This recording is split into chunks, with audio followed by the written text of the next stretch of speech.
A while back, I did a video talking about the history of hyperspace travel, going over how different cultures and factions handled it throughout Star Wars history. Today we're going to talk about one particular group, the Chiss Ascendancy, and how a bit of their hyperspace travel in the new canon ties into those older parts of Legends. In the new canon book, Thrawn Alliances by Timothy Zahn, the methodology of hyperspace travel used by the Chiss Ascendancy, one of the major powers of the unknown regions, plays a major role in the plot. The difficulty of traveling between the known galaxy and unknown regions, and within the unknown regions, has long been established in both Legends and canon. This is one of the reasons that they are the unknown regions.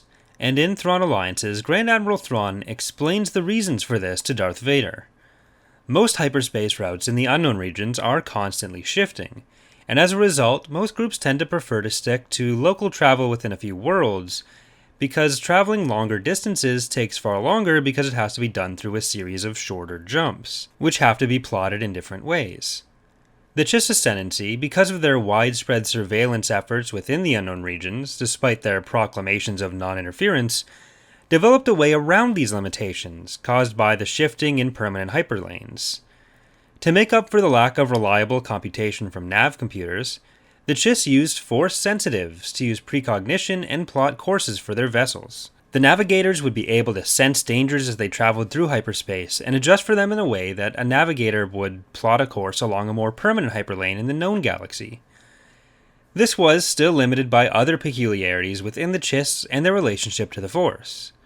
Among the Chiss in the new canon, Force abilities that allowed this kind of precognition were known as Third Sight, with the ability for telepathy being known as Second Sight. These Force powers were typically limited to females, though not exclusively, and also tended to fade over time, unlike with humans and other species.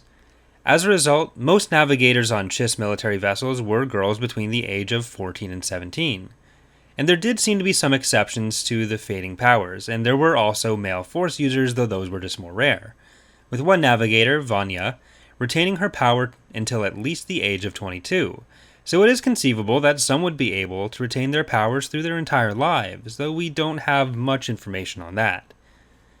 Because of the abilities these Chiss navigators had, they became the targets of the warlike Greeks, who wanted to use these navigational abilities for themselves. It is worth noting that this is somewhat different from how the Force interacts with the Chiss in Legends. Force abilities in both continuities are relatively rare among the Chiss, though we do have examples of both male and female Force users who are older than the navigators shown in the new Thrawn trilogy from the new canon. For example, we have Severance Tan, who was the Supreme Commander of the Confederacy of Independent Forces for the very early part of the Clone Wars, as well as an unnamed male Dark Jedi from the Star Wars Galaxies trading card game art. When I originally read about the Chiss reliance on the Force for long-distance hyperspace travel in the unknown regions, I thought it was kind of weird, but the more I thought about it, the more I liked it, because it ties into the reasons the unknown regions would remain unknown, and gives both a concrete reason for it and a reasonable way around it. It also doesn't entirely limit hyperspace travel without the Force, it just means that it takes longer and is harder to get around, which again, makes sense for the unknown regions. In many ways, it's reminiscent of how hyperspace travel and hyperlanes developed in the rest of the known galaxy and Legends. Early on, most hyperspace tech, for example that of the Rakatan Infinite Empire, the dominant power of the galaxy before the Republic formed, was Force-based in some way.